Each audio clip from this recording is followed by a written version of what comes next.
It's survival of the fittest. If you want it bad enough, it will happen. So that's what it's all about, really. Persevere.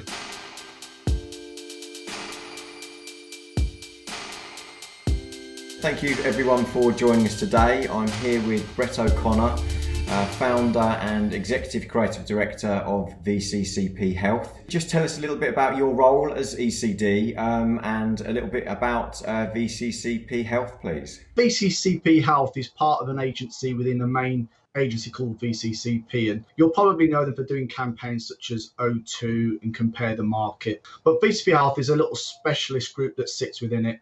And we do a whole variety of what I'd almost call health and wellness campaigns. Even though we are a specialist health group, we will use the main agency's resource. We will get access to the best designers, TV directors and producers as if we were a kind of a consumer brand. So that's the beauty of it, that you can tap into the best resource whenever you need it.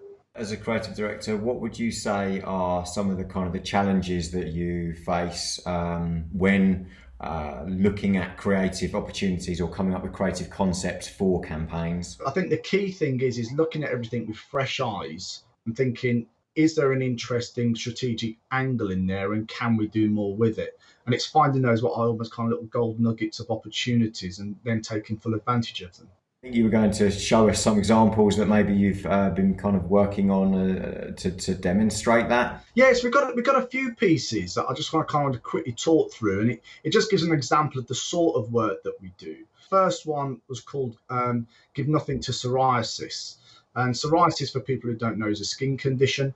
And for a number of years, treatments for these skin conditions have been pretty poor. So people have been kind of having these flare-ups, and it can be quite severe to such a degree where people feel a little bit conscious of themselves. What we had to try and do was find an interesting way to talk about that story. And what we did, we set up a bit of a stunt where we had 3 patients set up stalls in like a market stall. We had lots of hidden cameras, and rather than selling their items, they were giving them away. And the people were kind of confused as to why they were giving them away. So it enabled them to tell their story. When the lady was saying how I've kind of given up swimming now because the last time I was in there, the lifesaver kind of asked me to leave the pool because I looked disgusting. And you get these shocking stories, and seeing the public's face and react to this just made for some really interesting footage.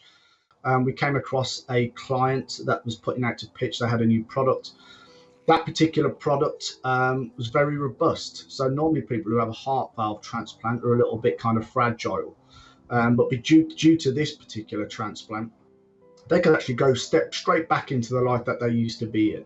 So we come up with a really lovely style of animation there. We had a guy who worked for Pixar work on it out in Brazil. And he did a lovely job. So that's a lovely style of animation. And then finally was a job for Teva. Now, Teva are a company based in Israel. I wanted to do a little piece about how they wanted to thank carers who also help the people or the loved ones that they care for on a daily basis. And in this particular spot, we see an old boy kind of going into some sort of hipster beauty parlor. And you kind of got all these kind of youngsters looking at him going, what the hell are you doing here? And you see him trying to figure out and fumble his way through trying to do some young girl's hair. And then it kind of realizes that actually the reason why he's doing it is for his wife, because his wife is ill and she's too ill to actually take care of her own hairdo. So it's quite a beautiful story, but kind of catches you off guard a little bit. It just goes to show that you can do great work in the health and wellness category if you just apply yourself in the right way. What would you say are some of the challenges and maybe some of the highlights that you've experienced over the last few years in working in the pharma creative sector? Well, I think the whole pharma and health sector has gone through a massive transformation, I'd almost say, in the last 5 years or so. I think it used to be an area which people didn't necessarily want to go near. And then all of a sudden, great work was starting to be done.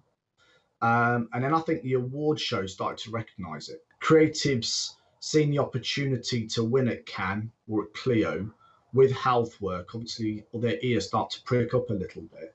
And all of a sudden you get an influx of what I'd almost call consumer creatives, which is what I used to be in, kind of coming into the industry and not only from a creative perspective, but from a strategic perspective. And all of a sudden, the work starts to just get better and better and better, and it just kind of raises the bar. So people are starting to actually see the great work that can be done. What sort of advice would you give younger, maybe junior creatives trying to break into this sector? Have a thick skin. You're going to get more knockbacks by having your work saying or being told that it's not good enough. And I think the more you don't get too attached to your ideas from the get-go, that's a good thing, because the first idea isn't always the best one. That's not to say that it can't be, but sometimes you can surprise yourself if you keep on going and scratch beneath the surface and see where you get to. And be yourself, really. I think sometimes creators are trying to do work that they think somebody else might like. And I think if you actually be true to yourself and look at it and go, do I like that? Is it making me feel something? Just make sure you create some sort of emotion that will affect people in that same way. And I think if you do that, then I think that normally kind of transmits through to the work. If you were to say that there were any core skills that junior creatives need going into any agency, what would you say those core skills are? I'm not a massive believer in that the latest talent needs to be able to use a Mac inside out with the latest version of InDesign and Photoshop and everything else, because I still like to see ideas in their rough stage, possibly scamped out or roughly come together to kind of get an idea of what's going out there. So I prefer to kind of say, right, be good at what you do, and then you'll orchestrate all those bits and bring it all together and make it the best it can be. You don't have to do each and every single one of their jobs. Be accommodating and listen to what people have to say. You might not always agree with it, but give them the courtesy of saying their piece, and then you can have a kind of a grown-up conversation about it.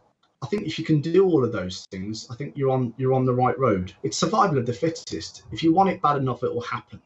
So that's what it's all about, really. Persevere.